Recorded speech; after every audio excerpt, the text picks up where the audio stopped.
Hello' মৰমৰ ছাত্ৰ-ছাত্ৰীসকল, মই Bittu sir, Bittu academy YouTube চেনেললৈ স্বাগতম। আজি মই 10ম শ্ৰেণীৰ অধ্যায় 1 ৰাসায়নিক বিক্ৰিয়া আৰু সমীকৰণৰ পাৰ্ট 2 লৈ আগবঢ়াইছোঁ। এই পাৰ্টটোত তোমালোকৰ কিছুমান প্ৰশ্ন উত্তৰ আছে। এই ভিডিঅ'টো শেষলৈ চাই থাকিবা।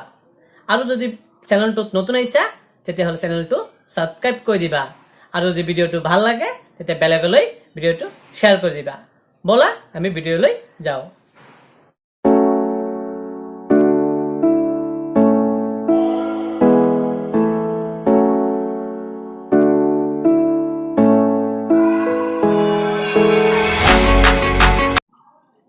আগত পাৰ্ট 1 ভিডিঅ'ত আমি অনুশীলনীৰ কুৱেশ্যন নম্বৰ 1ৰ পৰা 5লৈকে আলোচনা কৰিছিলোঁ প্ৰশ্নৰ উত্তৰ। আজি আমি কুৱেশ্যন নম্বৰ 6ৰ পৰা আলোচনা কৰিম। তো ভিডিঅ'টো তোমালোকে চোৱা।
কুৱেশ্যন নম্বৰ 8 5, 6, 7ৰ নিচিনা একেই।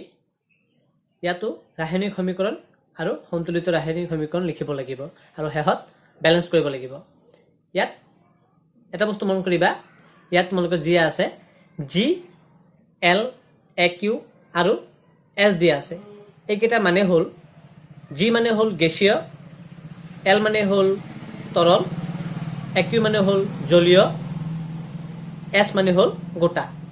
আৰু সন্তুলিত কৰাৰ শেষত তোমালোকে লিখিব লাগিব কোন ধৰণৰ বিক্ৰিয়া, অৰ্থাৎ বিক্ৰিয়াৰ প্ৰকাৰটো কি, সেইটো লিখিব লাগিব।